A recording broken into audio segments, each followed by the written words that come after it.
Hello, hello. Welcome to my live at five. And today we are talking about 3 tips if you're just about to start to use social media.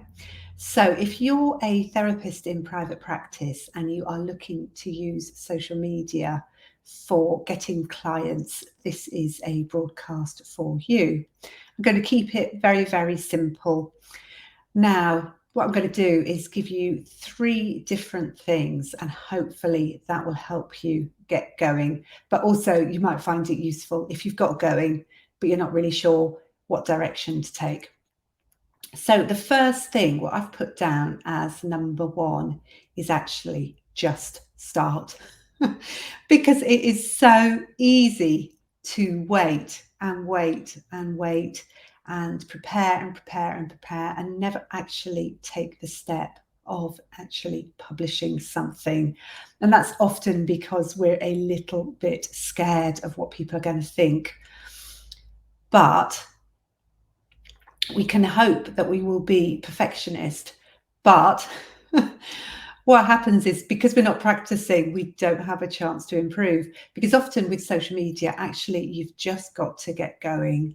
And as you get going, initially, you might be absolute rubbish at it, but the only way you're going to get better is to actually keep trying and to use the feedback that you're getting from what people are saying or not saying, because quite often when you start, you don't really get very much interaction with your page. And it's learning, what makes people want to respond, what things work.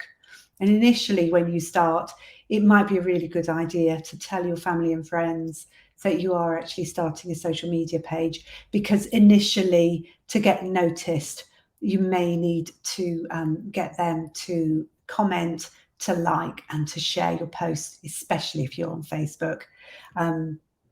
If you are on Instagram, you can obviously use the hashtags for discoverability.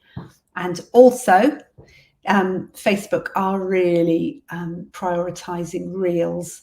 So these are the little short videos that you can make. And the reason Facebook and Instagram, Meta, in other words, are prioritizing this is because they want to compete with TikTok. So if you can do reels, happy days. But I know reels are quite they feel really scary when you just get started, and they can take time to learn how to do.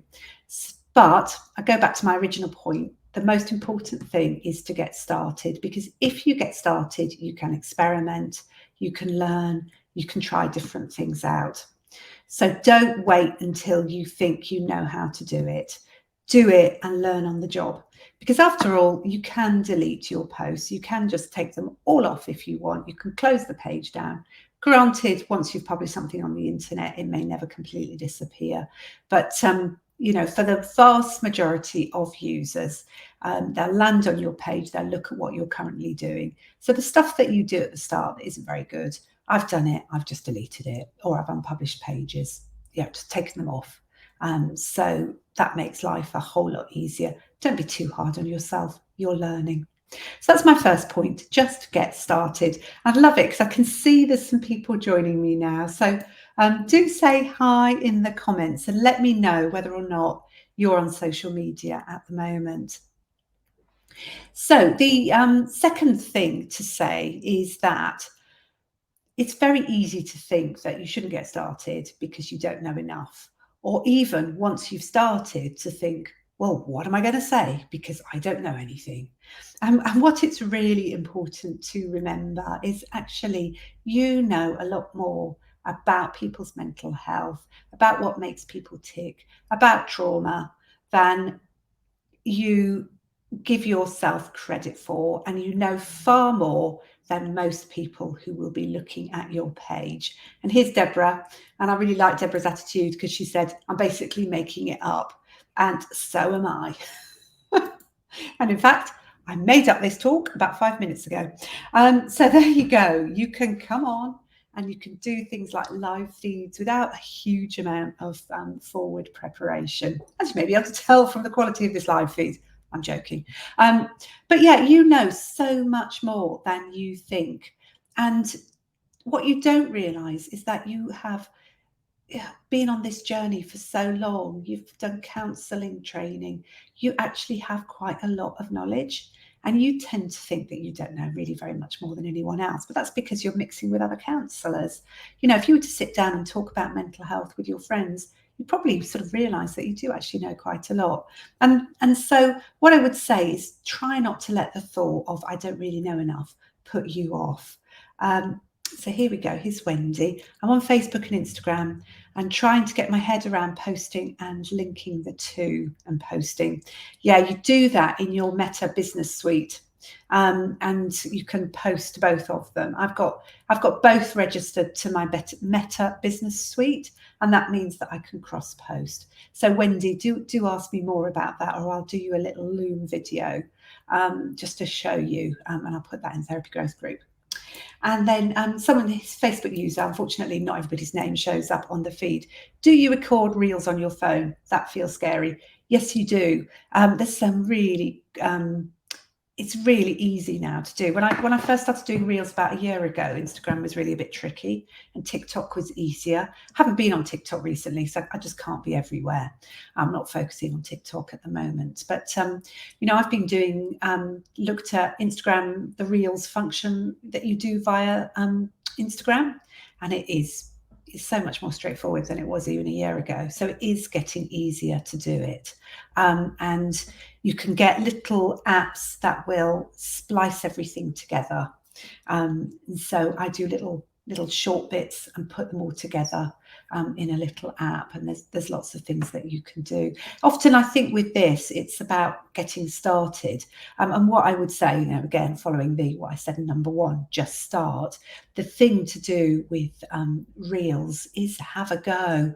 And quite often now, Facebook, because they're so trying to push it, because they're so desperate not to lose market share to TikTok, they'll say to you, oh, you could put these together as a reel. And I'd just have a fiddle, because the last bit you do is press publish. So you can fiddle with it, and if it doesn't work, you just leave it in drafts. You don't have to publish it.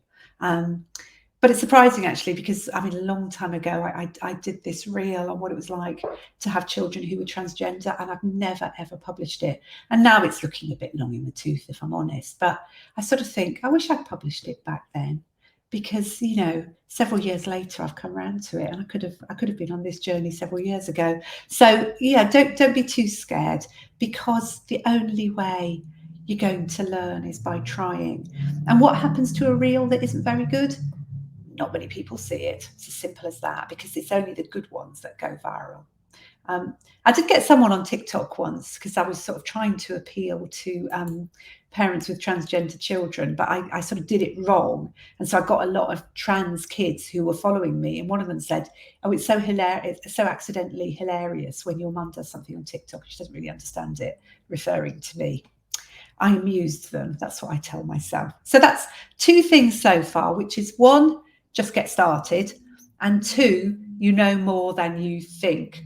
And the third thing I wanted to say is that it's really helpful if you have an idea as to who you are trying to speak to, because it's so much easier to think about what people need to know if you're thinking about a particular group of people. It just really helps you to focus.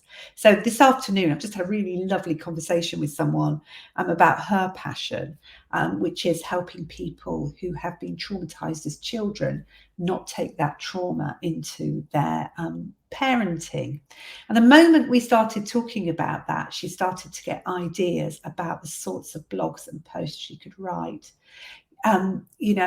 It's so much easier when you've got a specific target audience. Now, I know people think, oh, I don't want a niche, but you could have several target audiences. But if you're sort of, say, thinking about anxiety, for example, you might like to think about, well, who could I target with anxiety? Who do I really love to work with? And you might think, I'll talk about anxiety, aiming it towards parents of young children, for example, because those would be specific types of anxiety. You know, you're worried about them starting school, you're worried about them getting potty trained, those sorts of things. You can directly talk to those particular issues. And it just helps to give you a focus if you know who it is that you're trying to talk to. But fear not. If you don't know who you're trying to talk to, because at the moment you haven't got the foggiest, quite helpfully, if you think about yourself several years ago, before you went on this counselling journey, what would you have liked to have known? And talk to your younger self. And that can often be another way of drawing people to us. But, you know, nobody needs to know that you're talking to your younger self, but you can use that as your focus, because it's so much easier to produce social media posts when you know your focus. So 3 things: just start, that's number 1. Number 2 is you know more than you think. And number 3 is try and reach a targeted audience. Now, if you're really stuck on that and you think, oh, you know, I don't know who my niche is, come into Therapy Growth Group. This month I am running my Make Your Profile Work training, and that includes some stuff around knowing how to talk to people, knowing who to talk to. So you'd get that, and then as an additional bonus, you would also get, I do things for people who are doing their social media. So on a Tuesday, every Tuesday, I bring out a post making suggestions for posts for the following week. So you'll get that every Tuesday if you're in Therapy Growth Group. Also, every month I do my monthly planning meeting, and we will talk about the month ahead in social media. So ways that you could use social media in the month ahead. This Thursday, I am doing some training on Canva. So we're getting together as a group and we're going to share our tips and tricks for Canva. And Canva is an app that you can use. You can create reels on Canva that will help you in preparing these lovely posts that we see that people share on social media, the visual posts. It will help you with that.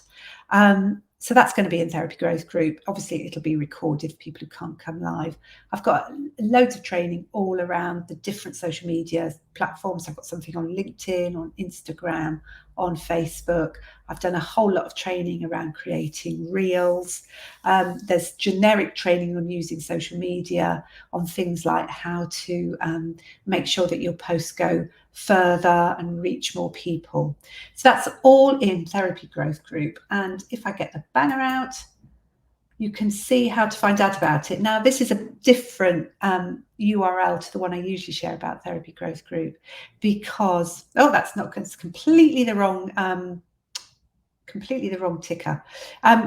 Don't worry about, just go to counselling profile, ignore the boxes, that won't work. Go to josephinehughes.com, counselling-profile.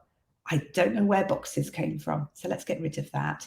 I'll hide that and I will edit it while we're speaking. So how about this? Here we go. I'm going to edit it. I will save that and I will show that. There you go. That's the right email, the right URL. So 3 things if you're starting out on social media. Just start. You know more than you think, and targeting your posts can help you. And I can help you with all of this in Therapy Growth Group. Thank you for being here. Thank you for listening. I hope that's useful. And I will see you again next week at the same time, 5 o'clock on Tuesdays. Bye for now.